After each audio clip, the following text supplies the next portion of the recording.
Yo, nephew, hand me that Barstool.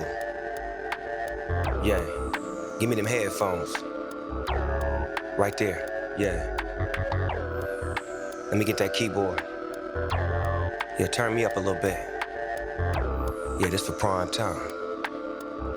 Barstool Sports, baby. Trap. You know what it is, and for what it's worth.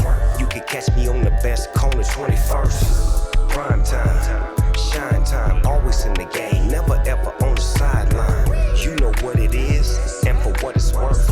You can catch me on the best corner 21st. Prime time, shine time, always in the game, never ever on the sideline. Fresh and clean as the South get. Before I get started, I'm laying out my outfit. Socks and shoes that match to a T. I doubt if a sucker get a catch on me. I'm G-U-C-I-M-O-T-I-V-A-T-E.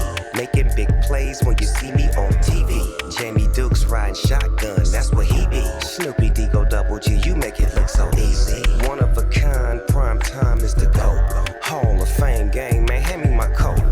2, 1, 3, 4, you know. Now sit back, relax, and enjoy the show. You know what it is, and for what it's worth. You can catch me on the best corner 21st. Prime time, shine time, always in the game, never ever on the sideline. You know what it is, and for what it's worth. You can catch me on the best corner 21st. Prime time, shine time, always in the game, never ever on the sideline. Yes, sir. Welcome to the best podcast in the world. Deion Sanders, Jamie Dukes, Barstool Sports, Big Snoop D.O. Dub. Oh my God. The D.O. double jizzle. See, Oh, that's why it's good to have friends. yeah. I mean, real friends. that Real you can friends. call, hey, Snoop, I need you to lace me one. That was Hey, I ain't talking about no fat one either. I Right, mean, lace right, a right. beat, lace a track, and he laced it. Well, you know, a lot He of put Snoop- that Snoop on it. He did. Did he send you something? Did he send you something later? You know, I've never partaken Well, I in know. I either. just know if he sent it or not. No, Snoop don't play with me like that. It's my boy, man. That's my brother. But he put it on. Oh, he put that thing on. I love it. Welcome to 21st in Prime with my dear friend, Jamie Dukes. We go back a long time. But why did you? I mean, Man, you was the grand poobah at Florida State. 4-year starter, you was the guy. You was the guy we all looked up to. You the guy that looked out for us. You was that dude, man. And you've always been. Then I get drafted to Atlanta, and lo and behold, you that dude there. So now, fast forward it, I go to the NFL Network. I say, I got a guy who's better than anybody y'all got on TV. now you have to understand this. So let's talk about the story of how you get on television first. Okay. You got to have a Super Bowl. I mean, if when you go back and you look at all everybody you see on TV for the most part, and now it's a little bit different because you run up. But that was the one thing that we didn't have. You know, Atlanta was great for both of us. True. But unfortunately, winning wasn't A form. part of that piece of it. It's the one- But the fact that and to me, what this relationship is about to me is about friendship. Right. It's about, you know, I guess it's since 1985 or something, 84, True. 85. Way back when the curl looked wet, but it was dry. Yeah, it was dry. It looked good though. It was dry. And then we did. I our little used thing. the pink rollers in the front and the gray in the back so I get that hang. How long did you have to kind of like? What was that? How long did that take? It took like 3 hours. 3 hours. Yeah. Certain people did it. Mm-hmm. Certain you couldn't let anybody do that curl. So it had to be done. Certain people. Okay. I messed around and went to the vocational school because I was trying to cut back. Money, Like the finance, real tight. dudes charge you like 65 back in the day. But you go to the Votech where they learn it. It was like 35. But you got a $35 curl. Is that why we decided to get a salon together? Yep. See, they don't know that story. Yeah. Deion's hair design. You know, In Atlanta. that was fantastic. It was a barbershop salon / nightclub. Yeah. That's really what it was. Yeah. In Buckhead. Yeah, that was fantastic. It was fun. Let's talk about. I call him King LeBron. Everybody wants to call him King James. MVP award happens. LeBron, he's hot about it. He's upset about it, and I don't blame him. Take a listen to what he had to say. Gotcha. Pissed me off. That's my true answer. It pissed me off because out of 101 votes, I got 16 first place votes. That's what pissed me off more than anything. How do LeBron James get 16 out of 101 votes? That's the king. That's the dog. That's the dude that I grab my remote control to turn watch. on TV to go watch. Amongst, I love me some KD Right, and sure, a few other cats. There's a lot of great players. But that dude right there, the reason the Lakers are where they are right now because of that one common denominator. And you're telling me he got 16 votes. I'm happy that he was man enough to allow his true emotions. Teacher, yeah. Teacher, may I ask you a question, teacher? Go ahead. So, let me see if I can. So, you were the best defensive player. No. I was best thanks to peanut butter and jelly. Don't get this twisted. In the NFL. Yeah. Period. You were the best player. True. Won at your position for a decade. Yeah. On defense. I won't interrupt. Continue. You know, and so my question. So, how many MVPs, or excuse me, how many MVPs of the league did you win? Never. What do you mean? Never. Well, he at least got 16. I got defensive MVP. Oh, I know. Yeah. How many times did you do that? Just once. So, let me see if I'm clear. You were the best defensive player probably for a decade. Best thanks to peanut butter and jelly. You keep forgetting that part. What kind of jelly you like? I'm a Smucker's guy. Grape. I'm a grape guy. We didn't have the names when I was shorty. My mama gonna get mad, but it just said grape jelly. Grape jelly. Like we didn't have like the Jiffy and all that peanut butter. It just said peanut butter. butter. Welch's. No, matter of fact, it said Deep South, and you couldn't put like a plastic knife or fork in our peanut. It's gonna break it. That's how hard it was. Yeah, it wasn't no microwave. And there wasn't no microwave. Wasn't no microwave. So you couldn't boil it or anything like that. Did you put that on the bologna? No, government bologna. Although what we did to have a grilled cheese sandwich, we put a washcloth over the sandwich and ironed it. That's how you melted the cheese. That's how it was a grilled cheese sandwich. That's the only way you could melt that cheese. It was that. But here we are. You're talking about a guy like LeBron. You're talking about greatness. It's people. That's the problem I have with voting. It's the people that are doing the voting. I'm just trying to figure out who are they. That's a good. What is their credentials to be judging LeBron? I know why you didn't win it because you just too. No, they can't. I can't let that do it. I was brash. You were that. Yeah. No, the reason I wasn't like that, and I would never win that type of stuff because I made a mistake. I told the media I was great before they got an opportunity to tell me I was great, and they didn't like that. Now, LeBron has been a standard of excellence on and off the court. As has been but you. For this year, forget me. We on it. I had my day. But for this time and age, they're getting a little salty with Bron about the influence that he has, not only on the game, but in our country. LeBron has power, man. LeBron put butts in seats. LeBron moves the needle with one tweet, with one word, with one thought, with one gesture. He moves the needle. And some people got a problem with that. And he's been exemplary on and off the court and as a father. So how can you find fault with that? So the only thing we could criticize and critique him for is his basketball. LeBron also had this to say. Curious to get your reaction to it. Up here and talk about what the criteria should be or what it is. It's changed over the years since I've gotten to the league. I know that. It's just changed. It's changed a lot. Sometimes it's, the best player on the best team. Sometimes it's the guy with the best season statistically. Sometimes it's changed over the course of my career. I mean, you don't know. You don't know, but Giannis had a hell of a season. I can definitely say that. Yeah, man, I'm fine. Go throw that in there. I like it. You see how you threw that in? Yeah, the other dude he played with. What should the criteria be? Giannis is at the crib, right? Yeah, he's at home. And LeBron's still playing. He's still playing. So I know a lot of this voting because I know it's happened in the NFL. A guy have a garbage playoff, but they win MVP. Shouldn't we wait a little farther, a little longer? That's the question. Should we? Because that should have a bearing. That should have a bearing on the MVP voting.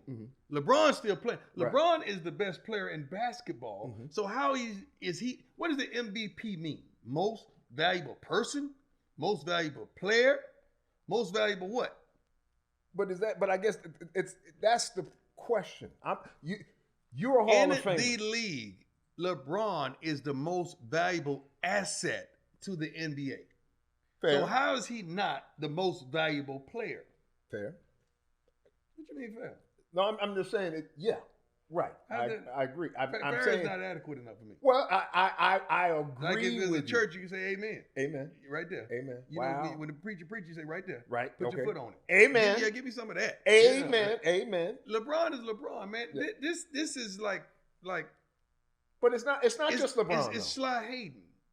It is hating. It's not sly. It's sly hating because I've heard there was a blow up in all this thing, the stuff that transpired in the bubble when they were getting ready to have a stoppage of play once again because of the social injustices. Mm-hmm. And LeBron played a vital role in that. And some of the guys got rubbed the wrong way. Mm-hmm. I don't think those guys had votes, but the people that have votes got an inkling of that. But I think it's much deeper. But I think it's significant. But they dig it. They've been doing this for years. Peyton, I love me some Peyton Manning. I'm sorry, I'm a football guy, so I go back and forth. There ain't no way he deserved all of them MVPs when you had 2,000-yard rushers in a couple of those seasons. True. When they find the guy, I like you too, Peyton. You my guy. But when they find the guy they like, and he's got to fit this mold. To go back to what you said. Don't LeBron fit the mold? He don't fit the mold like you don't fit the mold. He don't fit the mold. He don't fit the mold. He's been MVP. It's their mold. But he's been MVP. It doesn't matter. Yeah, but that's the point. No, the point is, he's been MVP. But he could. But to your point, he should have been MVP for the last 9. True. That's my point. So what they do, because they've never forgiven LeBron. Are you saying they're trying to attach their wagon? Oh, no question. Onto another club. Charles Haley took him almost 20 years to get to Hall of Fame. That's a whole different game. No, it ain't a whole different game because it's the same. Charles was Charles. No, they had a disdain for Charles. They don't disdain LeBron. Yes, they do. Now they're starting to because he's getting older in age. Hold up. I think it's hard for them to justify giving a 30-something-year-old man MVP. No, even though he's a baller. We don't like that dude. You being nice. Like LeBron? I don't know because what is it about you know LeBron what? You don't like? Because he said because he had a choice. LeBron had a choice. The rabbit had the gun. LeBron had options. No, they didn't like you when you went to Dallas. I know you don't care. When I went to Atlanta. What you mean Dallas? Well, it didn't take that long. But the point of it is because the rabbit has the gun, and the media don't like it. People don't like it when the rabbit's got the gun. Ain't no fun. And that was the problem when LeBron went to Miami. Nobody wants to talk about the fact that number one, he's served out his contract. You did that too. But first of all, LeBron has exceeded all expectations from day one. I don't think so. How has he not exceeded? Because they keep comparing him to Jordan. Well, you're going to get there. Jordan is... Well, that's what I'm saying. But Jordan is undefeated. Never lost a championship. Yeah. So you're going to get that. But I'm saying he's exceeded all expectations since day one. LeBron has exceeded expectations. I don't think so. I think they put him... Once that happened and he was LeBron out of high school, he had to be better than Jordan or he failed. I don't think he had to be better than Jordan. Perceptionally, he don't have to be. I'm just saying. I'm talking about perceptionally. No, not they. We do that as a people, as African American people. We put people against each other. Jordan against LeBron. Don't say they. We do that. I think everybody does that. No, we do that. We do that. I think everybody does that. We put David against Goliath, man. We do that. And that ain't right. David. We always raise up somebody to bring them down from somebody else. We do that. That's true, but we do that. But when he said I ain't never seen Peyton and Tom do this. Correct. Peyton and Tom. Have they done this? Because they're quiet. That's the point. Now you're getting to me. Now we're coming into it. Because that's how they get down, though. Like it doesn't matter. That's how they get down. But no, but it doesn't. LeBron is not loud. LeBron is professional, man. No, LeBron is very loud. LeBron ain't loud. No, he ain't ignorant. He ain't ignorant, Amen. as they say. As the church says. He is loud in his actions. Speaking of loud, Cam. Yes. Whoa, Cam played for me. How did Cam get in the situation that he's in right now? Man, when the book is written about what happened in Carolina and how that thing played itself, because it didn't just happen in Carolina. It happened across the entire National Football League. That we, 3 or 4 years removed, the MVP of the league, nobody wants to touch him. Why? Okay, what? You tell me. Okay, why. what happened in Carolina? I got my thought. I got my note. Cam had an injury in Carolina that Right. wasn't a football-related injury. Right. Let's just get that straight. Right. Cam wasn't going over the treatment as Cam should have been going over to get treatment. Cam kind of, after the Super Bowl, after the hype, Things changed? Cam Did he changed. change? What, that wardrobe changed, He changed? everything changed. And the focus on the main thing wasn't the main thing. Okay. But I think it all switched back Mm-hmm. when people started to attack him and he lost a couple endorsements and he started to say, whoa, I guess I am a brother now. What? What'd you say? Yeah, a brother. Oh, okay. I am a regular African-American human being Okay, that plays okay. this game of football Okay. that has an insatiable amount of talent. He had to understand that. Now you're losing and losing and losing and losing and losing. And if you're making the most money on a team that's losing, who gets the blame? It's deeper than that. Man. Well, I'm just setting up the case. Okay. He gets the blame. Okay. Now you're injured. Now you're out. Mm-hmm. Teams start to win. They start to lose. Now you're out. Wait. So now the head coach is terminated. So you think they're going to allow Cam to stay in this regime with a new head coach coming in? All right. He got to go. That's You know one why team. he got to go? Why? Because the head coach has to have ownership of the team. He has to have the team. Like Steve Smith. Mm-hmm. Steve Smith had to go when Cam started emerging. Why? Because Steve Smith had ownership of the team. He was the guy. Get Steve Smith out. Cam is the leader. That's how it went down. Okay. Question. Yes. So you're telling me now? Look, I get the whole Colin Kaepernick thing. He played himself. His play led to him not being a starter. Football-wise, you can't. Hear me out. Compare Colin Kaepernick. Hear me out. That. No, hear me out. That's not fair. Hear me out. What's fair about it is this piece. I'm still trying to figure out how the MVP of the league couldn't get a job with anybody. Anybody. Get a job, but for his price tag, he couldn't get a job. Say that. Don't say he couldn't get a job. He couldn't get a job for 20. Let's say that. Hey, he was making 20. He couldn't get a job for 20. Say that. Don't say he couldn't get a job. No, I still believe he could not get a job. He could have got a job. Because the reason I don't think he could have got a job has to do with you're telling me we had to go forget the 20. All right, the time period of the 20 is a couple weeks. Now you figure out, you see the writing on the wall. I can't get 20. Right. I can't get 20. I can't get 20. I can't get 10. He couldn't get 5. Okay, but if you're not gonna get 20 and you're not gonna get 15 or 10, so now you got to say, I got to attach myself with a winner. Now, if I attach myself with a winner, I really don't have value. Do you think at that point? I really don't have value. Wait. Because the winner won 13 or 12 games the year before. Wait. Or 13 games. Yeah, but he was trying. He would have took Jacksonville if they would have offered. He'd have took Denver. Jacksonville got rid of everybody but my mama. She's the only one in the stand. That's what I'm trying to and tell you. She's social distancing. She's social distancing. So that's what they were doing with Cam. They're saying, so they were social distancing. The league decided we're going to social distance from Cam Newton. Is that what it makes no sense. And how about this? Makes no sense? What else doesn't make sense? Number one, his former OC, I believe, is in Denver. Didn't want to touch it. Why would you? You got young guys there. Why would you do that? They got who there? Denver won. What's that? I know the dude's name, and you know the dude's name too. What's his name? Denver was not going to take Cam. You know that. Let's go next team. That don't mean it's why they weren't going to do that. Jacksonville. Okay, and they 1-0. Jacksonville wasn't going to do that. Jacksonville got to go in out of they had to go in out of business sale. So why would you bring Cam in and you know you got to go in out of business sale when you got a quarterback that's on sale on the buy one get one free list this guy has a little bit of game that actually can play. He actually can play. He's not a Cam, but he can play. And guess what? He on sale.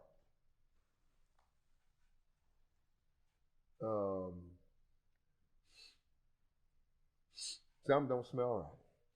His head coach, his former head coach in Washington.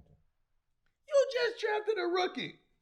He didn't draft the head coach. Didn't draft him. Well, you got a rookie there. We had a pretty, you got a backup. We had a pretty good thing going. Girl. You brought the team back. You put us back together. Then you got another guy that's probably going to get comeback player of the year in Alex Smith that you definitely can't bring Cam in that situation. You're not that. Forget Washington. Man, let's forget that. Forget that. Cam is where God wants him to be. Cam is in a great situation. Of course he is. He's in a great situation. Yeah. Money funny, Yeah. but he's in a great situation Yeah. because he has to prove himself. Once he proves himself and reestablishes himself, But that's not, but that's still not the point. There's something the wrong. point? The point of it is something's wrong. what you talking about? There's something wrong What- with this league that a guy like Cam Newton, the former MVP of the league, that You know how many former MVPs out there right now? What do you always say? What do you always say about judging in history? Don't worry about the history. It's time to move on to the future. With a quarterback, that's a little different. Oh, when come you on, had man. a turbulent time Come on. in the last, Jamie, so you didn't see a change in Cam? I did. Yeah. Okay, so you don't think we're going to be subject to controversy, But blame when we see that change and you're not winning? Here- A quarterback and a head coach share what? Records. What I'm saying is teams new to Chicago. I can find you 7 teams that added. You're telling me Nick Foles is making $7-8 million? I don't get it. I don't understand. I'm not saying it's right nor is justifiable, but I think Cam is in the right place. That's where different. Cam needs That's to be. fine. I don't disagree with that at all. I agree 1,000. Once- But still, there's one- a problem with the process. That's the issue that I have. I ride with you. How does this guy? ride with you. How can Jameis Winston? They're gonna say because he threw 30 interceptions. So that's Tom, what they're gonna say. Well, no, but That's what they're gonna say. to get $1 million. That's what they're gonna say. To get $1 Okay, million. first of all, on that team, what did you get? Your backup quarterback making 14. What you gonna get as a third-team quarterback? James is the third-team quarterback. What I'm saying, You know what the third-team quarterback does? James is He has scout team responsibility. He's the second-team quarterback. He's when not it the comes, second-team quarterback. Here's why he's second-team quarterback. If Drew Brees go down, you think James is gonna be in there? Absolutely, because that dude is playing quarterback as an athlete. He might get in for it. Sweet Ice Tea on Sweet that. Ice Tea. Okay. Sweet Ice Tea on Yeah, that. if And a honey bun. okay. Warm 15 seconds. I need I'm 15 trying to seconds get down. A honey bun, warm it for 15 Well, seconds let when me you get to me. let me pick something else because I'm trying to eat better. Kind of doing keto, Okay. trying to lose a little weight. So maybe like fruit tray or something like that. Got you. Something like that. I got So I'll get honey got bun you. for Honey you. bun For me. Sweet Ice Tea. Because I'm telling you, there's something totally wrong with that when you think about. That's the one thing I loved about Cam, and I do agree with you that Cam did change, and I think those things did lead. Cam to, just needed to be refocused. Yeah. Cam is refocused now, and I love it. Yeah. I love this Cam. When I saw Cam walk out there in a canary yellow suit before the game, first of all, I knew he was confident. I know he was confident. You don't wear canary yellow and expect to lose. You wear canary yellow when you know you gonna win. In September, you can wear canary. You wear what you want nowadays. You wear what you want nowadays. And he did like so. You wear what you want. So I can wear white shoes anytime. Billy White Shoes Johnson do it. Well, Billy White Billy, Shoes yeah, Johnson do it for yeah, real. yeah, he he does. take that thing serious. So I can People wear. think they call Billy White Shoes Johnson because he did the dances and it's just a nickname. No, Billy White Shoes Johnson take that thing serious. You would never catch Billy White Shoes Johnson in anything other than Billy was white shoes. He's a man of the people. Speaking of the people, something. Love the game. Love the game. Love the game. Love Sunday. Love the football. Something was just so weird. You're right. It was just like and like I said, I'm glad we playing on the mirror, but there's something about me and this game now that something's missing. Does the game need fans? I think absolutely. I think the games were built for fans. If you look at historically, we say football's a gladiator sport. The gladiator sport had to do with what was happening historically. Times were bad. The government, what they did was they fed this entertainment so people wouldn't focus in on how bad things were. I like it. And so now it's just so ingrained in us because, see, to me, I watch you play, and from the standpoint, I know, you play great all the time, but there's something about your home fan everywhere you've been that gave Prime a little something Right. extra. Well, you didn't want to disappoint him. Yeah. Back in the day, I believe a ticket was $55, $75. I wanted you to get your money's worth. Well, it's $5,500 now. So Not that much. But I wanted family them- of four is I about wanted them to get $5,500, their somewhere in that money's range. worth. 2,600, something like family of four. That's what the. I think fans play an important role in our game today. But seeing that, it was kind of odd that not seeing them there in full capacity. Let me flip the script on you. Do you think fans? I'm a poker player. Going back to some things that happened. Back in your day. Yeah, I was a former poker, Your retired Your butt naked. veteran. Your butt naked poker game. I mean, it was, hey, The men. Let me phrase this right, because you know they crazy. The men went naked. I went to Jamie's house when we were playing for the Falcons, and he used to have these poker games. And Jamie had everyone in the neighborhood, staying in a very affluent neighborhood. One too many black folks, by the way. And he had everybody, Tom, Dick, and Harry, and Larry, and Steve over there playing poker. And I go over there. I don't even know how to play poker, but I heard it was something else going on. So all the waitresses, he had like table girls, everybody over there naked. Why everybody playing poker? And I'm just sitting in the back like, Lord Jesus. It was in my heathen days. That was in my heathen days. But getting back to the analogy, what I was going to ask you the question is, who thinks of that though? Who thinks of? I'm gonna have some girls walk around naked while we playing poker. Like, who thinks of that kind of stuff? When did that hit your mindset to say, you know what? I'm gonna have a butt naked poker game. Well, I wasn't butt naked. You know, the guys when we were there playing, we were focused. So how did you tell your neighbors, hey Tom, you want to come over to the house and play some poker? Got some butt naked chicks gonna be No. This was it was kind of, the entry fee was Rolexes. If you didn't have a Rolex, you couldn't get it. It's kind of, that was unbelievable. It's kind of one of the, that's crazy, bro. That is unbelievable. 25 Rolexes around the pool table and the card table. The thing that they don't know, you ain't lying. That's the sad thing about it. You're not lying. But the question I was getting to, man, was, do you think fans sometimes overplay their hand? Because see, the other part of this Seattle is fans that do. They do. First of all, they got the 12th man thing. 12th man. You stole it. You stole it from A&M. And you how you gonna steal somebody's stuff openly? You steal their name and you call yourself that, and you think you really have a role in the game. You don't have a role in the game. Ain't nobody care about y'all. You ain't won nothing. You ain't made a play. You ain't made a tackle, a sack, a catch, a punt. But I pay your salary, Deion. Well, how much I make? How much I make if you pay my darn salary? That's a lie too. That's a lie too. But that's what I mean when they overplay. That's why I said that's what I'm asking. Thinking that they have influence on the game. You don't have no influence on the game. But if that was the case, you would win every game, and you don't. So the 12th man is 12th man. They stole the darn name. That's what I'm mad about. Okay. How you gonna steal somebody? Well, no. How you gonna steal a college kid's name? 2 pro teams stole the Seminole Chop, the Kansas City Chiefs, and you bought that mess to the Braves. Yeah, that's your fault. Yeah. You bought that there, and the Braves. There's a group of Florida State Seminole fans that used to sit out there near left field, center field, and they brought it. Yeah, but why do they act like they own it though? The Braves? Yeah, all of them. The Chiefs do too. They took it. Like they've been doing. I mean, that's what I'm saying. They took it. That has happened in America.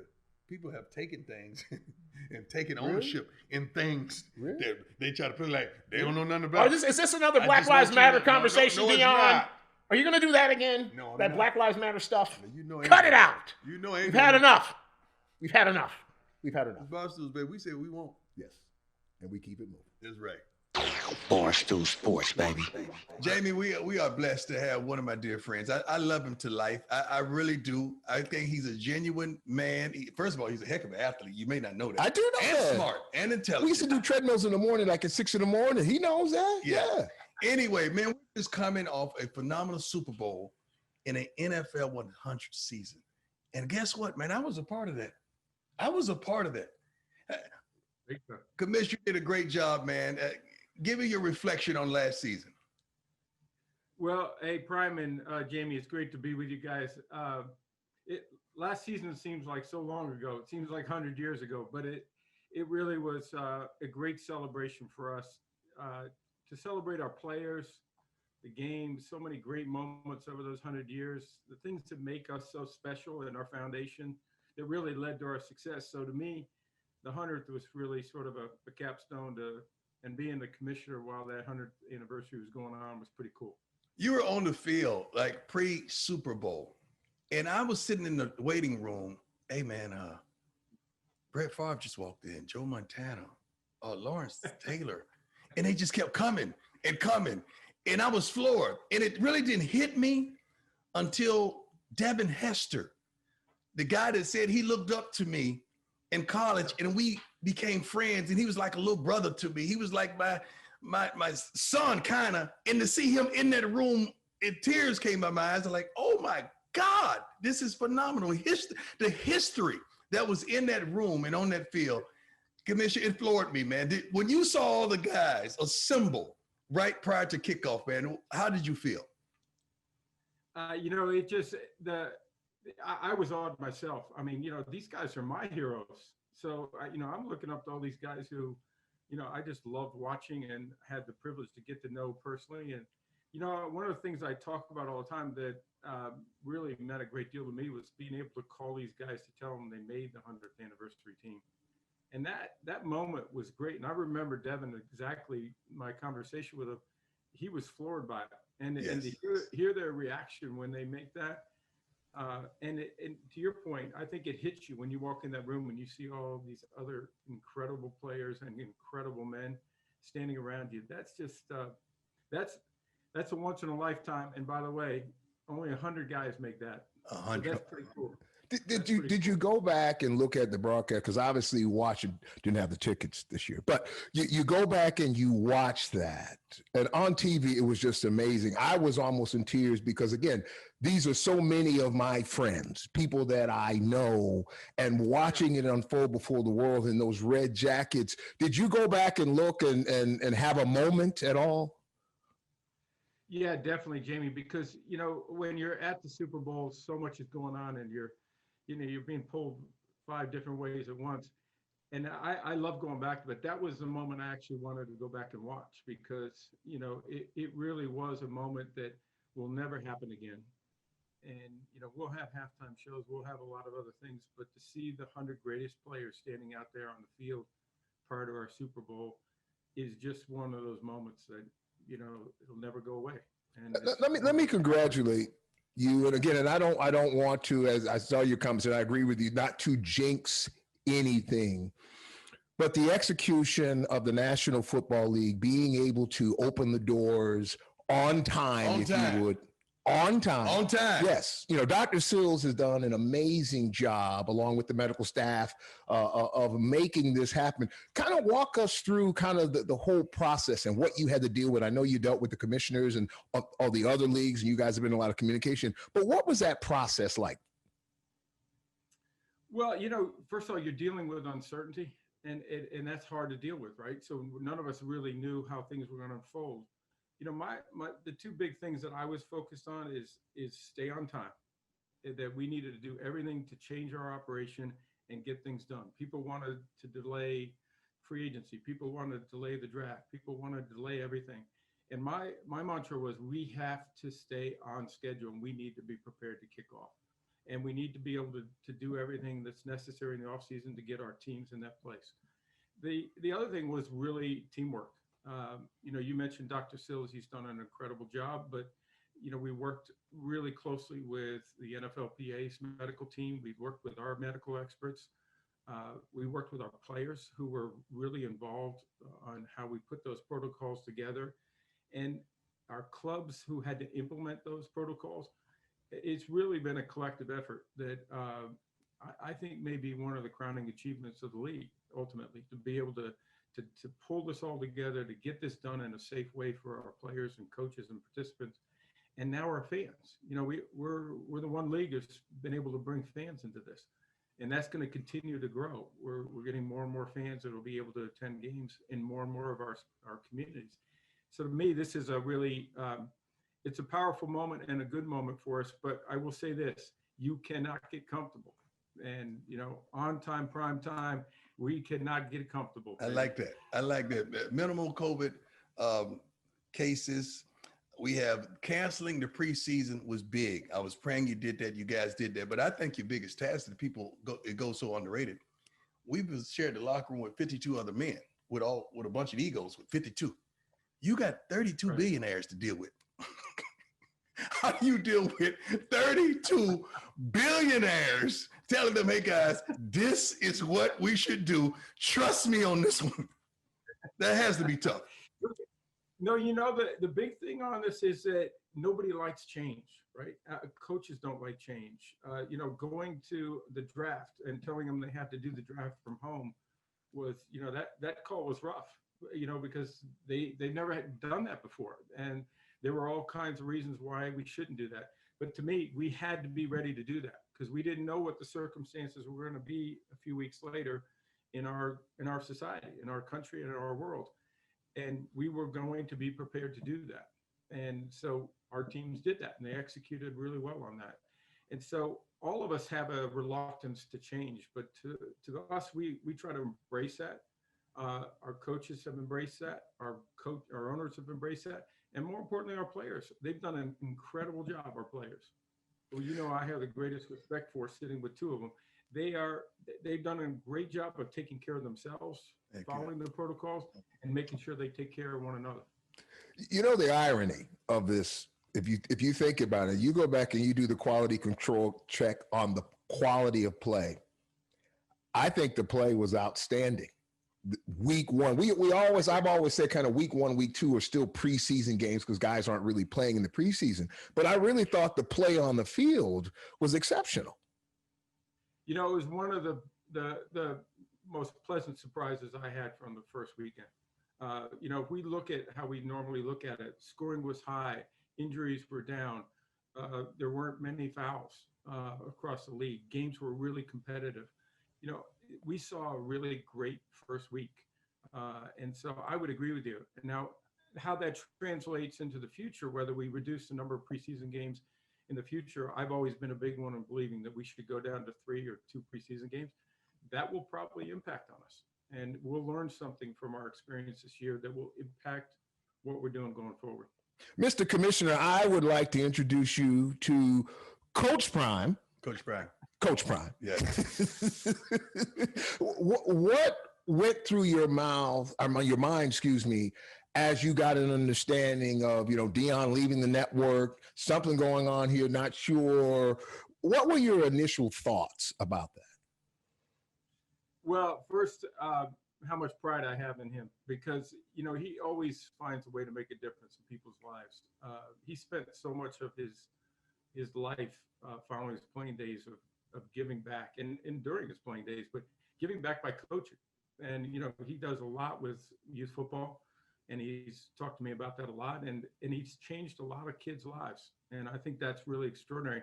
So what struck me the most was how fortunate Jackson State is to have Coach Prime, and how fortunate those kids are to have Coach Prime, because he's not going to just make them better football players. He's going to make them better men, and he's going to change their lives for the better. And that, to me, I think that's a great thing. And the other thing was, I know he's going to bring a lot of former NFL players to the coaching ranks at Jackson State, which I think will translate into more coaches in all of our ranks, whether it's the college level or the NFL level. And that's really important to me also. Yeah, we have 8 guys that played or coached in the NFL that's on the staff. Jamie, I don't know if it's tampering because I'm really not a coach in the NFL. Okay, so you're not. Okay. And I don't know if it's NCAA regulation, but there's a kid at IMG that has the last name of Goodell, and I'm recruiting him right now. Okay. I don't know, should I go through the kid, the mother, talk to his uncle, the uncle? Maybe talk to the rich uncle. You got to give me some guidance. Yeah, the rich uncle. I don't want to be in violation. Yeah. What's that like as a fan? And now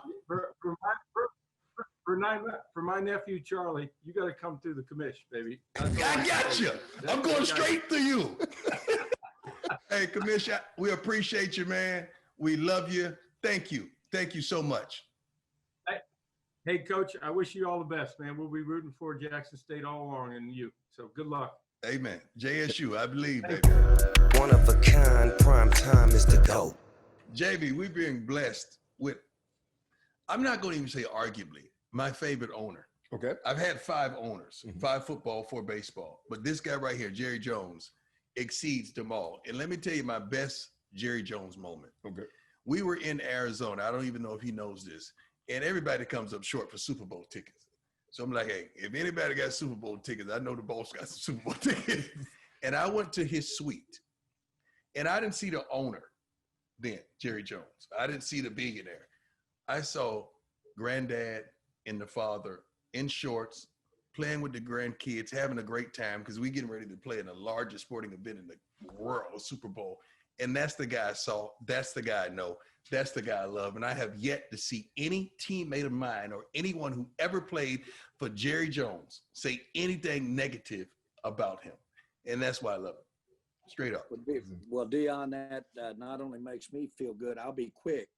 The very first time we met face to face. Now, when Deion wasn't a Cowboy, I got on that ESPN and I looked at that camera and I said, Deion, I know you hear me talking to you. I know you got me down. You have got to come be a Dallas Cowboy. And that was over a national broadcast when I was sitting there looking at him.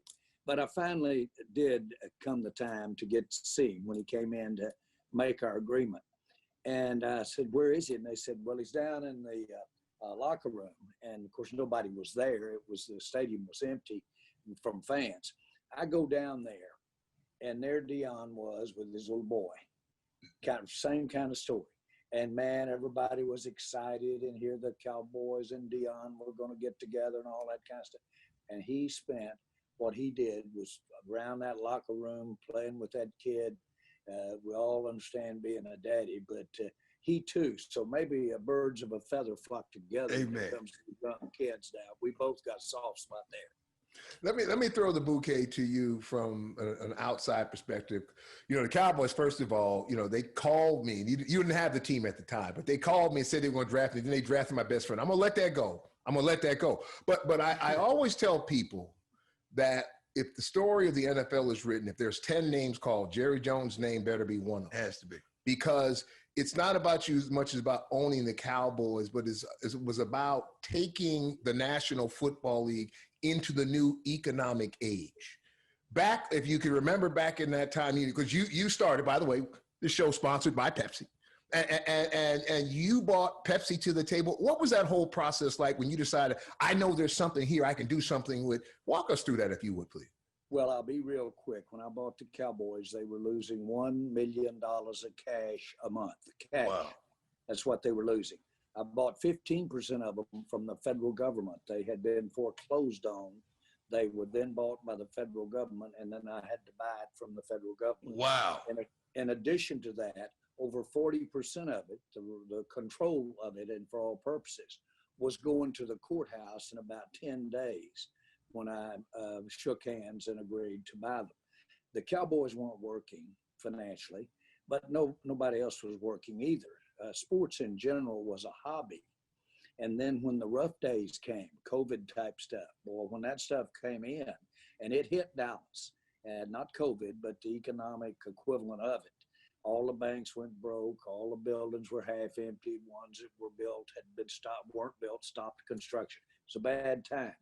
But the dream, the thought, the idea of just getting to be involved in the future of football was a dream. My master's thesis was the role of selling in modern day football. That was my thesis. Wow. And so I'd always dreamed of that. I just didn't know it was going to be served up on that kind of plate. Well, the first thing that came in, you looked there at the gate and you needed some fans out there. I went to a game and sat with Roger Staubach, that Bill Parcells was on one side, Tom Landry was on the other. They had about 10,000 people there about the time the game was over. Dirty old beer cans and bottles in the aisles because you couldn't sell alcohol. But my point is, I went down there and sat there and had that kicked those old bottles around and sat there with nobody. It's kind of a rainy day.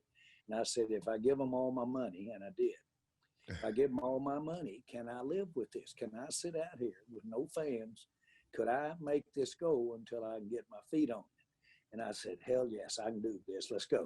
And so jumped in, and the key thing was to figure out a way to create the affinity of our great game, create the kind of interest that's in it, my town against your town.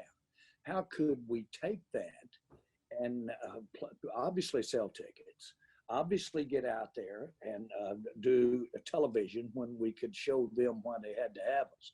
But more important, was there more there? Was there affinity to where we could get companies to join us and be a part of the team financially, like the way Budweiser and Anheuser-Busch did with the St. Louis Cardinals? Right. And so that was my thought. That was a thought now. I hadn't executed, I hadn't done anything. But I knew one thing, something was going to move, had to move fast because that old meter was ticking. And that was the inspiration, Deion. That was the have to do. Hey, how that's do you more keep than you going? wanted, but that's it. No, that's it. No, that's what we want. How do you keep, I want our viewers and listeners to understand, how do you keep going? Like, you talking about who shot JR, the Dallas show. You keep going because you keep moving. You don't stop. The scrutiny, the criticism, the misunderstandings, but you always keep going and see your way through with a smile. And that's what I respect the most. Well, that smile sometimes is hurting inside, don't you? Yes, sir. It is, big time. We all know there, and we've been there. Matter of fact, it's dangerous to come up to a smiling guy in a dire situation. Something's fixing to happen. and so my whole point is, and I guess the moral here, if you get in something you love, if you get in something that by its very definition is getting knocked down or having rough times, if you get into something like that, then those bumps, those getting your feet knocked out from under you, those setbacks, they don't feel like setbacks. They just feel like, well, that's a bump there. We'll turn and go the other way. Well, we'll make it go the other way.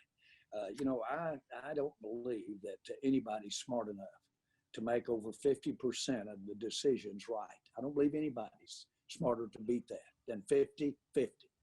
Wow. It's the ones that let their good decisions really run and go long. Going off tackle, stay off tackle if it's working. But the ones that quickly cut their bad decisions, and I'll show you my legal pad full of bad decisions now. They're all around this place. But the moral of it is cut those as quickly as you can. Don't feel bad with that mirror that you screwed it up and made a bad decision. Cut it, get moving in a different direction. So that's a little philosophy there for you. That's a good one. Well, I introduced to you, we talked about this, Coach Prime. Yeah. Coach Deion Sanders, Jackson State University. What were your thoughts, or what are your thoughts about now one of your prodigies, if you would, now venturing into coaching? If you've had many. I'll tell you, first of all, I had trouble keeping my mouth shut because I found out about this. I found out that you were going to make this announcement yesterday, and I didn't even tell my wife, Jean. And normally, if it's about Deion, I'll tell her about that. But seriously, I have kept my mouth shut and didn't want to say anything about it. But boy, what a smart move at Jackson State, and I mean that. I've sent him a note or text a note that said, you have them outmanned from the start at that spot. And when I think of the game today, and I think of the type of young kids that are young men that are going to be there at Jackson State, and not the ones necessarily just that are there, the ones that are coming. And that's what's got me excited, because with Deion there, I can see them coming. Because as I've said to you both, he not only has the ability to say, guys, with credibility, let's do it this way, but he has an excitement that energizes young men.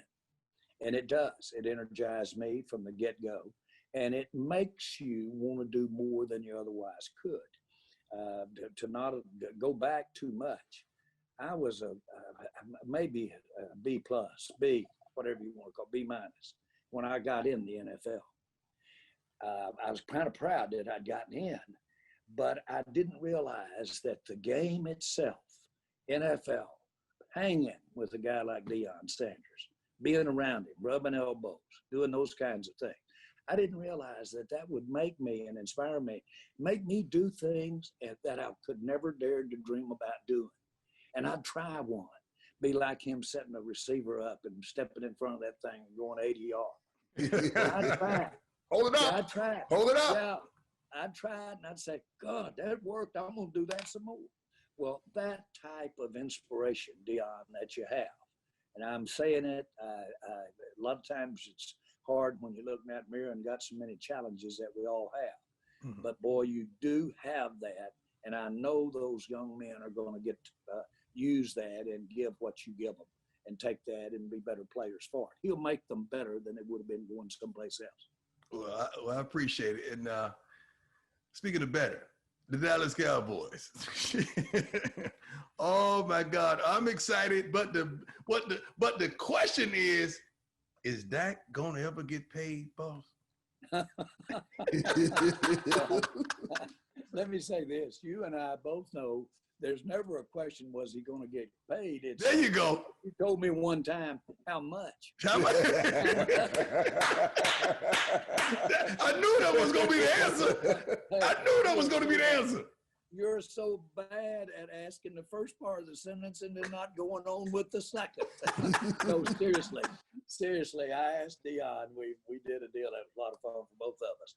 Classic commercial. Of course, he had left baseball. The first game we ever played against Pittsburgh, he comes in after hitting an inside the park home run down at Cincinnati and comes in without any practice and makes the big plays of the game against Pittsburgh, who later we played them in the Super Bowl, beat them. But the bottom line is this, baseball or football? He looked up and said, both. Okay. And then he said, offense, defense, both. Okay. Pepperoni pizza or sausage pizza, both. But what was the big one? What was the big one? We were doing it for Pepsi. 15 or 20 million. What do we say? 15 or 20 million. Both.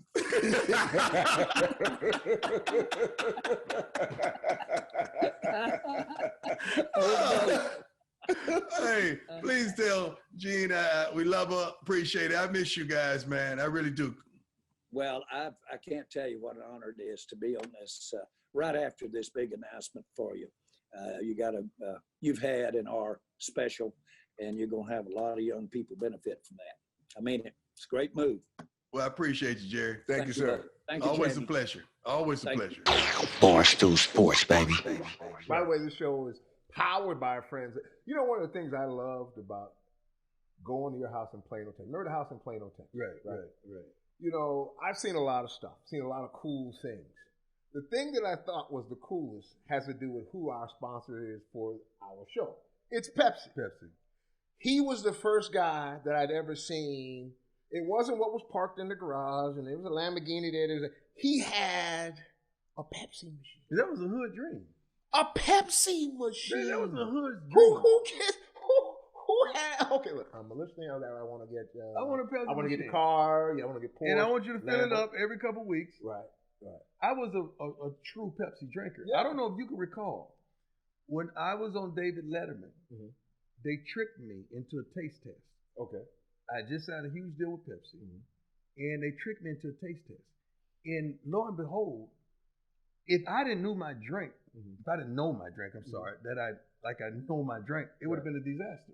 Yeah, that's how I am. I know that vodka. No, I know took that vodka, boy. I know my drink. When I tell because see, you get the bootleg vodka. Man, stop. This is a Pepsi endorsement. So I took one sip. I said, "This is Pepsi." Coke and Pepsi and all of that. Yeah, but I got it right. And I was so mad when we went to commercial. I let them have it on that set of Letterman. I never went back. Ate me, but I knew my drink. By the way, this show also sponsored by Georgia Boot.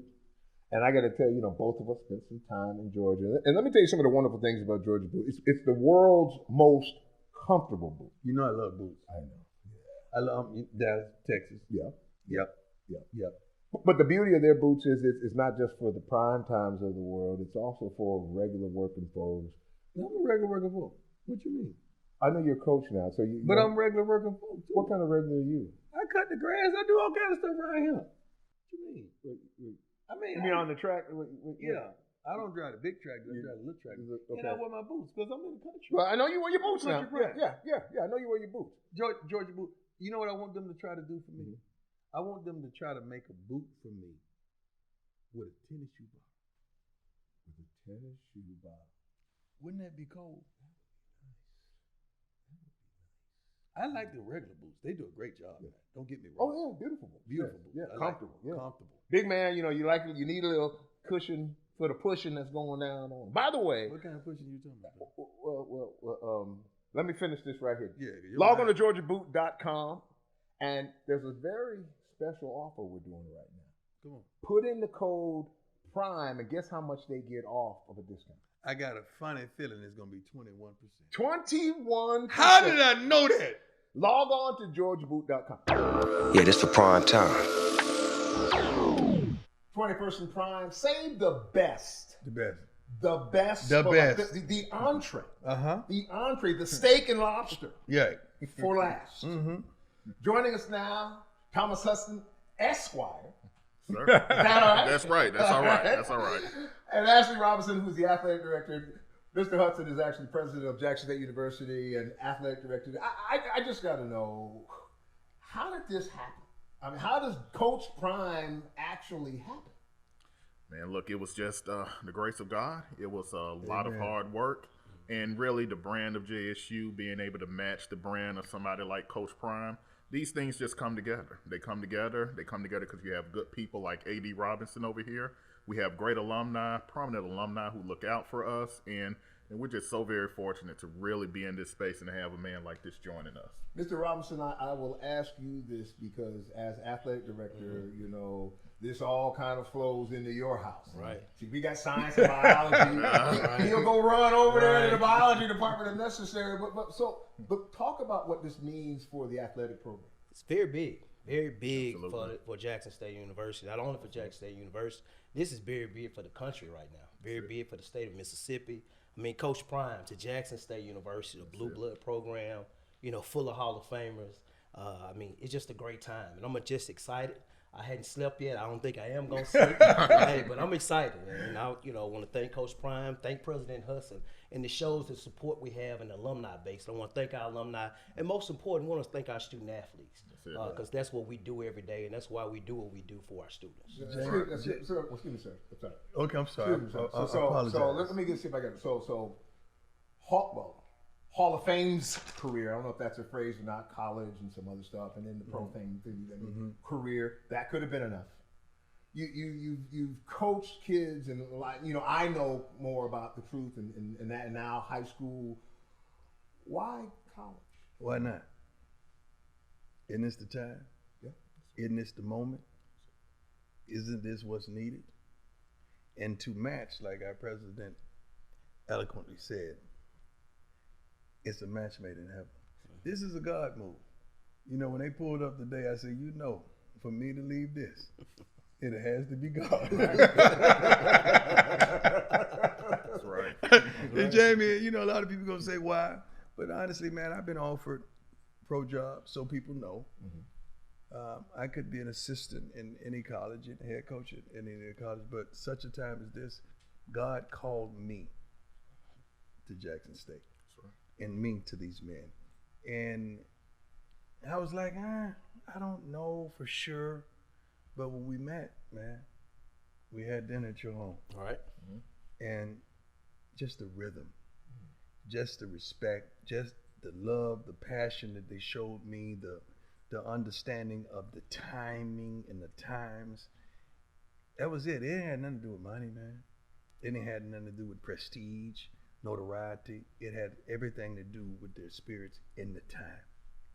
Let's talk about Jackson State and kind of what this means for Jackson State, Mr. President.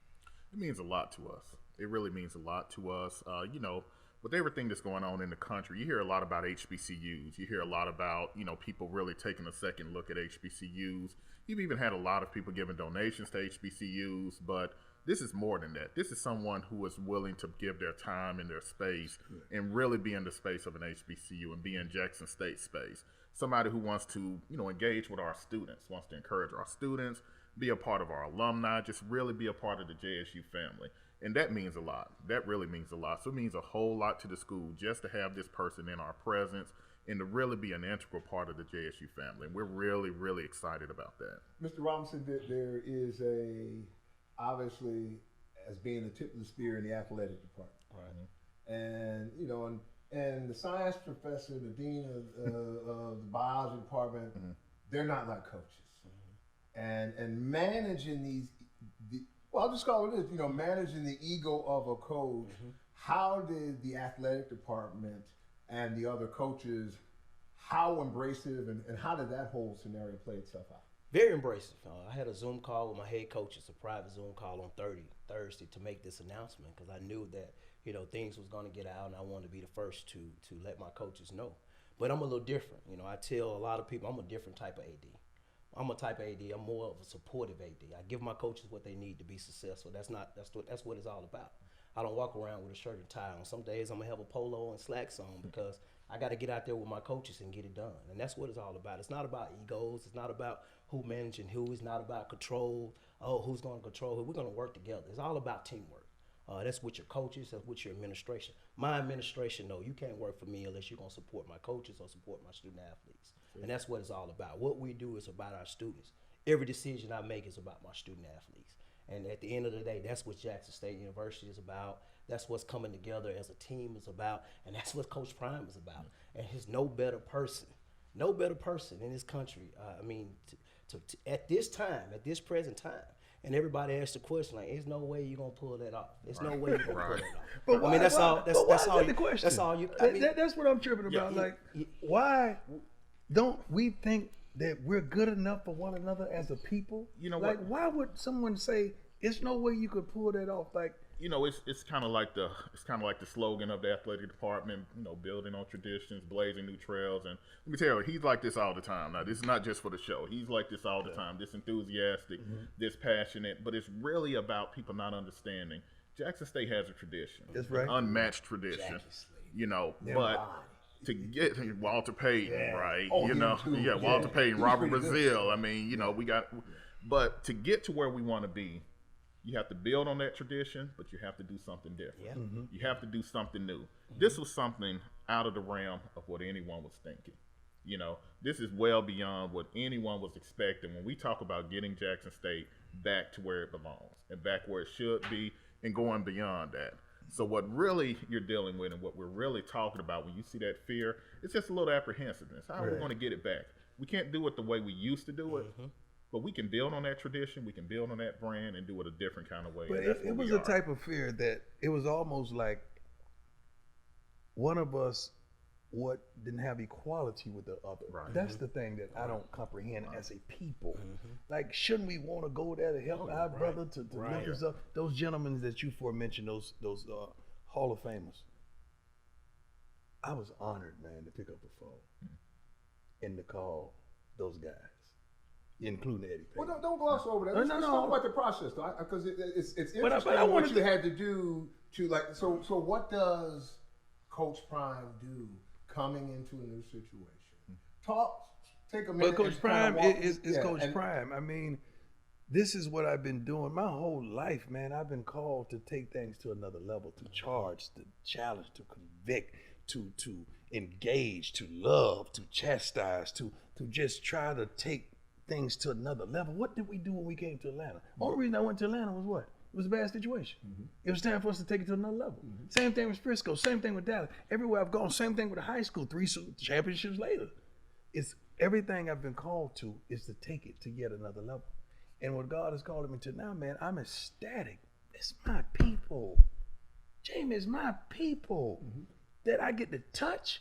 A multitude of the parents are the same age, the same, the demographics, and just to look in these kids' eyes like I've been looking in these kids' eyes for the last multitude of years coaching youth sports and high school. It's phenomenal, man, and I can't wait. I'm so darn excited.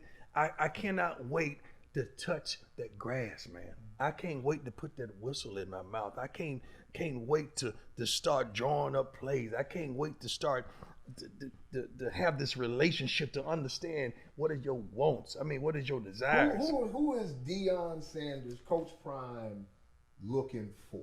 What is that player? Players that's smart, fast, tough, disciplined. I'm gonna say it again because I don't want you to miss you this. was fast then. Smart, fast, tough, disciplined, and people who love the game. If you don't have no desire to play on Sundays, you can't play for me. Why? I want someone to has the willingness and the readiness to sacrifice and go to the next level. When I had a conversation with Mr. Payton yesterday, he said, I won so many SWAC championships because I got golfers who wanted to go to the next level, not people that just wanted to play golf. Because I got a collection of people who wanted to go to the next level, and that's what we're after. We're not chasing football players that can play football. We're trying to I don't give a darn about a star beside their name because half of them ain't what you think they are. I want players that want to play on Sunday. If they want to play on Sunday, I know darn well what they're going to do for us on Saturday. Mr. Hudson, I know decisions like these, a lot of times they are you're putting it all on the line. What was it like for you as you, and again, and I don't think at all it was a question about it, but what was going on in your mind about, man, got the opportunity to bring Deion Sanders to Jackson State University, and he's going to be a part of acting president. He's going to be a part of this bill. What was that like for you in your mind? Well, you know what? The thing is, first of all, you have to trust the people that are in leadership, the people that you put in place, or the people that are already in place. I had to trust my AD first and foremost. You know, when he brought this to me, when it was just an idea, I had to trust that, you know what, the vision that he's brought forth, and it's really a history we've built, a couple of years history, you know, of just working together and working alongside each other. So you had to trust that first. And then you have to trust the brand and the strength of the university. You know, when you're afraid to do something, when you're afraid to take a risk, afraid to jump out there, a lot of times it has nothing to do so much with yourself. You're not trusting where you are. You're not trusting that space where you are. Man, I trust Jackson State. Man, we've been through a lot. I trust Jackson State's ability to really absorb this and make it better and to really enhance the brand. And, man, we're very excited. And so, really, it was just a matter of, you know what? Everything aligned right. Everything fit. You know, everything, the motives was right. Everything was where it needed to be for us to do this. And after we got past that, man, it was just time to do it. So again, trusting the university, trusting the brand, trusting my AD, and really meeting Deion and really hearing that vision. That's what it's all about, and that's how we got to where we needed to be. Well, the elephant in the room obviously is COVID. And you, as athletic director, and of course you as president, you know, the challenges and the questions about when to play, when not to play.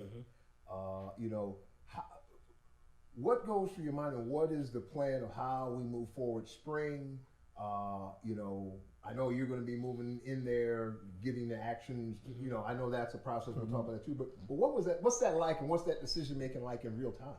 Well, you know, the first decision you want to make sure you take care of the health and safety of your student athletes. True. And, you know, I can say I was blessed to be a part of the task force, would be the chair of the task force for the university, not just athletics. As president gave me that task, and we had about 30 individuals of the university leadership, and we came together as a team to put a manual together, to put the process together, to see how that looks from a safety standpoint.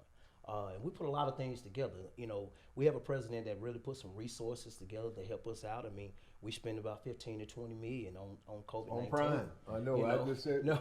Oh no. Hey, that's a good one now. I like that. That's a good one. I like now. that. Yeah. But we put a lot of things in place from a safety standpoint with our student athletes and to make sure they were safe. And that was the most important piece. We got a lot of different things. As Coach Prime come on campus, he was seeing a lot of things that we put in place. I would like to continue to do it from a safety standpoint. You know, we got a lot of different things from a sports medicine standpoint, from an interest standpoint, from a locker room standpoint, from a weight room standpoint, all the things that we put in place to make sure our student athletes are safe. And as you know, in order to have a good athletic department, those support areas are very, very important. You know, your strength and conditioning, your sports medicine, your academic units, you know, all those different areas, your equipment managers, you know, those day-to-day operations, your juice bars, you know, your meeting spaces. People don't think about that. You know, those are the day-to-day operations, that the support that you need for a coach to be successful, and the support of your student athletes. You know, so all those things, we put some enhancements together. We got a whole manual that we did. We reached out to our student athletes. We stayed in constant contact with them, even with the parents, to make sure that they felt safe. And, you know, this semester, I made a decision as an athletic director. We're going to play in the spring. We brought our basketball team back. We only brought 40 student athletes back. President had a good technology system in place, so we got all our athletes online. You know, and we have Zoom calls weekly. Academic advisors are updating them day by day, talking to our kids, our at-risk program, to make sure that we're ensuring that our kids are. This is a time now to say, hey, let's work on that education. You know, let's get that done with an 88% graduation rate. Say that again. Highest APR Say that in again. the conference, highest APR in the FCS. Yes. 88% graduation rate. And In the FCS. Sorry, but the FCS. I mean, this is our FCS AD president right here. President, first black president of the ADs in the FCS. But 100+ schools, the highest APR. And that's something we're very proud of. That is something we're extremely proud of. Mr. Sanders, now, I know you hold the ball up. You got a couple of jackets. You got a yellow jacket, you got a Seminole jacket somewhere in there. You got a blue red jacket, the college one too, yeah. with all the yellow jackets. And so I've known you for a long time. Well, and I was 17. Yeah, and I can honestly say I have never seen you under pressure. Right. We just had Roger Goodell say he's the guy. We had Jerry Jones say he's the guy. Well, why are you asking me this question then? Because you heard them say because I'm going to ask you a personal question. I'm asking you a personal question now. It ain't about them. It's about you. The question simply is, do you feel any type of pressure given that you have such overwhelming support from all of us, so much belief from all of us? Jamie, what goes through your mind? Jamie, you know what pressure is, man? Pressure is a single mother, man, that don't have a job trying to feed her kids. Pressure is a heroin addict that can't shake the addict, the addiction. Pressure is, how in the world am I going to get to work when I don't have transportation? I got kids to feed. That's pressure. This is a game, man. This is a sport. And I've been taught my whole life, and I've been able to succeed my whole life of applying pressure to things. So the pressure that I'm going to apply to these kids is we're going to continue this academic rate. We're going to continue our excellence and our commitment. We're going to try our best to eclipse 2016 with the attendance record that we had at JSU. We're going to try to eclipse 9,000 and 10,000 persons on that campus enroll. We're going to try to eclipse the 33,000 that we're averaging in attendance at the home games. We're going to try to we have right now 99 players that was drafted in the NFL. Up under my watch, we're going to get 100. That's the pressure that we're going to apply. The SWAC championships. I mean, that's the pressure that we're going to apply. These kids turning the neighborhoods, just enhancing all of that, being a better human being, being better fathers, being better men, being better students. That's the kind of pressure that we're going to apply. Football is football, man. I'm really good with X's and O's. I'm really good with encouraging and motivating and challenging. I'm really good with that. Then getting a collection of men to coach these kids that 8 out of the 11 that their feet are on the grass have matriculated from the professional ranks in coaching or playing. Oh my God. And guess what, Jamie? They deserve it. They deserve it. They deserve a Power 5 experience at an HBCU. And I'd be darned if I'm not going to apply the pressure to give it to them. Continue, if you would. Talk about your coaching staff, because one of the things that I saw. I don't want to talk about all of them, but some of them still working. Some of them still have jobs. It's not by name, as in other words. Let me rephrase that. By experience, whether that be, it seems like you have a lot of NFL experience. And that don't just qualify you to be great. No, of course not. These guys have 8 of the staff members have either played or coached in the NFL. But not only that, they have character, they have competence, and they're committed to excellence. And we have a relationship that I've been knowing each and every one of these guys for at least a decade. So I trust them in the heat of battle. I trust what they're going to do with those kids. I trust the kids that they're going to recruit. And we're not recruiting the normalcy, man. We're going to step out way out of the ordinary and recruit the extraordinary, because that's what they deserve at JSU, and that's what these two gentlemen requires from me. Extraordinary. Attorney Hudson, walk me through, I'm going to say just 2021 at this point, how we get back on campus. What is the thought? Where are we going there, and that process with, obviously, athletes come on first because they're a smaller group, then students, or what does that process look like? Well, again, it starts with safety first. Okay, so we're going to monitor those cases. Every day I monitor the cases, either that are on campus and also the state cases. So we're seeing those numbers trend down now. And so that's a good thing for us. So as we move towards the spring, the other thing is the ability to offer testing. Okay, rapid testing on campus. Have to test our athletes. We have to test our students, have to test our coaches and things like that. So the ability to offer that testing. And then we have to look at the environment we're entering it's still going to be a little different. Okay, as we open things up and as things loosen up, look, we're still going to have to wear our mask. We're still going to have to do our temperature checks. You're still going to have to make sure your enhanced cleaning and everything is there. So really keeping those steps in place. And as those cases continue to go down, you'll still have a little more leeway. Now you can host a few more events outside. Now you can allow a few more people into the stands when we have football games, when we have basketball games in the arena. And so it's really just going to be a gradual restart, a gradual return to normalcy. You know, there are some things that are in our control with respect to vaccines and whatnot, but within our control, we can test, we can require a mask, we can make sure we do that screening, and we can just make sure that everybody in our campus, they're safe, you know, they're protected. And look, if you have issues, you have to make sure you quarantine, and just making sure we put that protocol in place. So I'm very happy. I'm very excited. I'm very optimistic. It's been a long several months. Look, as soon as I got in this role, man, we were in a pandemic literally 2 weeks later. So, you know, I don't know. I probably won't know how it feels to not be in a pandemic. But it wasn't my fault, yeah. Well, I appreciate you saying that. But, man, well, I appreciate you saying that. But we're going to really, you know, again, put those protocols, keep those protocols in place, make sure safety first, the health and welfare of our students and our student athletes first, and really just gradually try to return as close to normal as possible. And A.D. Robinson, what is new, or what are we now having to do new that we didn't have to do before? Several things, you know, as far as the screening. Take your time. The testing, you know, right now, you know, we're testing weekly. We're testing our student athletes weekly. We're testing when needed.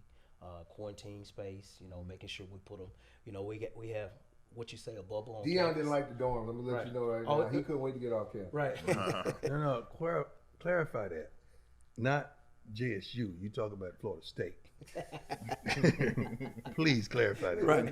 They're not following you. Well, they know you were in the school at JSU. But so we put our kids, you know, our women's basketball team in a bubble, so to say, on campus, and put our men's in a bubble, so to say, so they'll be around each other all the time.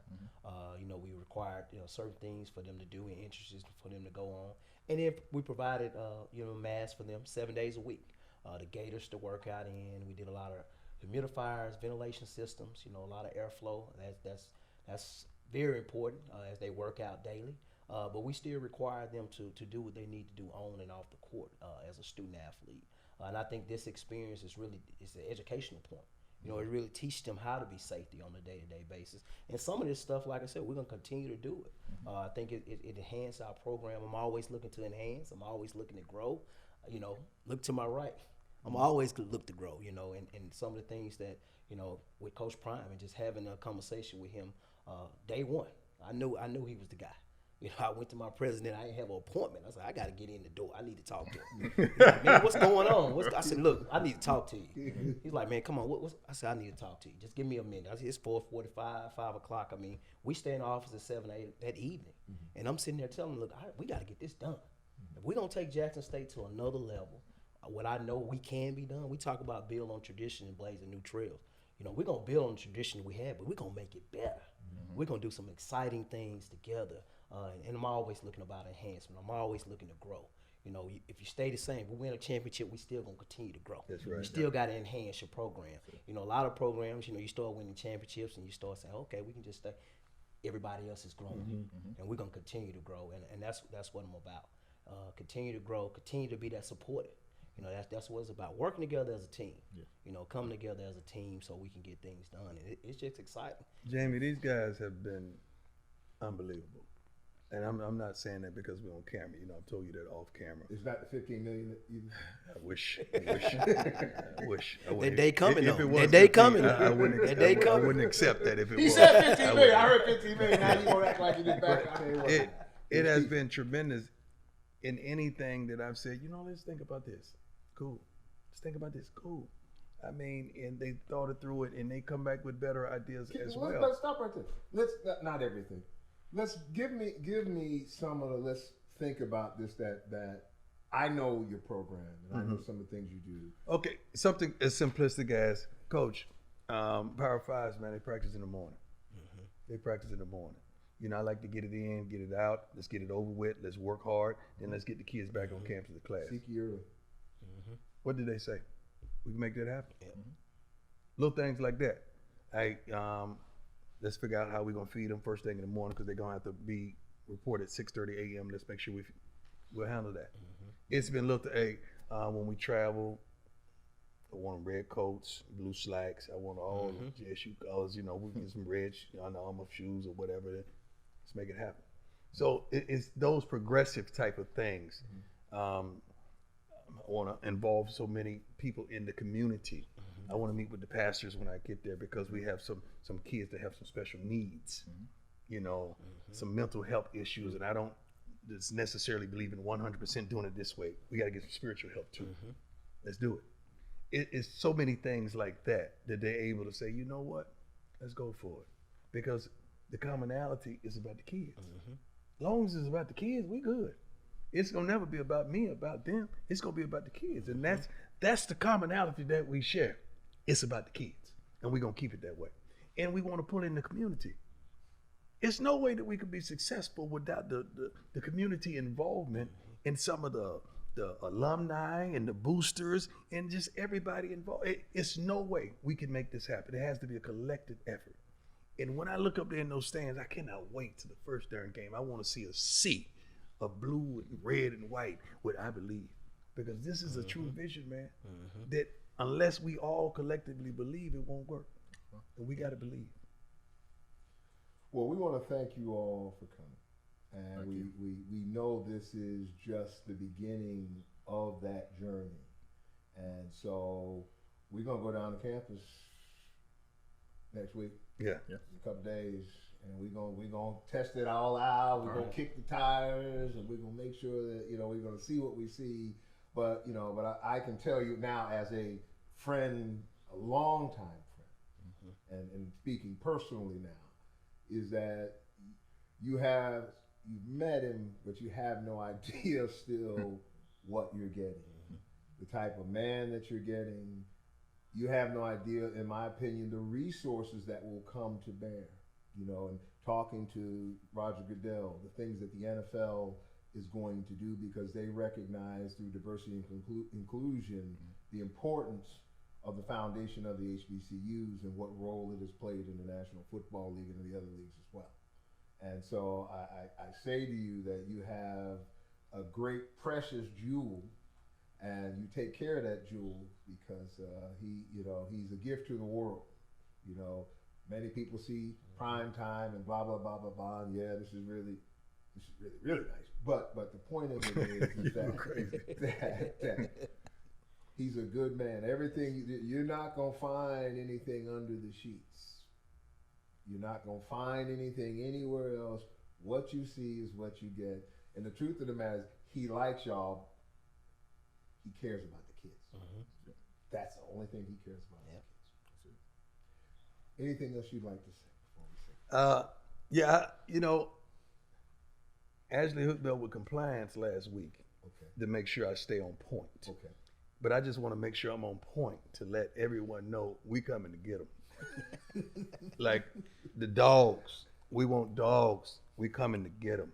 We want men. We want men that want to play on Sundays. We coming to get them. This is not a traditional thing that we gonna do as status quo as others do. No.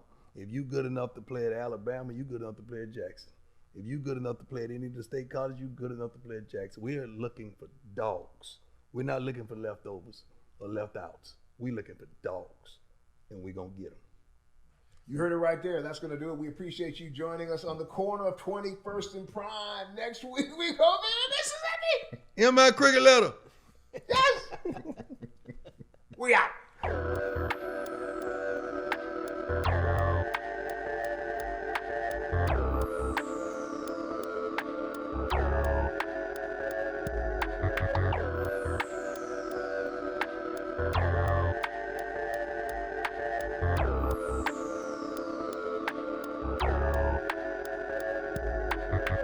You know what it is, and for what it's worth, you can catch me on the best corner 21st. Prime time, shine time, always in the game, never ever on the sideline. You know what it is, and for what it's worth, you can catch me on the best corner 21st. Prime time, shine time, always in the game, never ever on the sideline.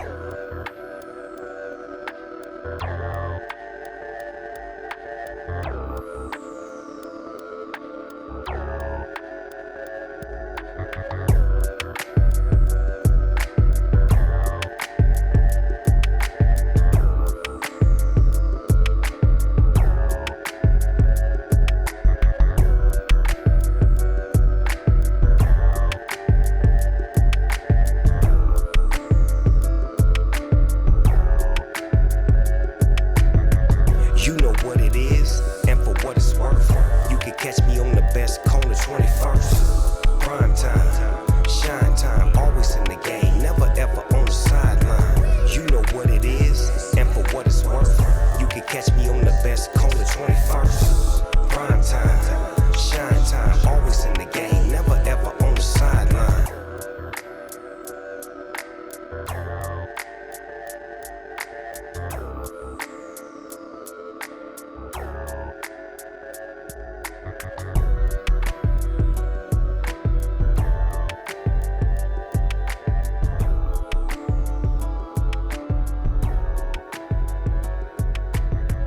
You know what it is, and for what it's worth. You can catch me on the best corner 21st. Prime time, shine time, always in the game, never ever on the sideline. You know what it is, and for what it's worth. You can catch me on the best corner 21st. Prime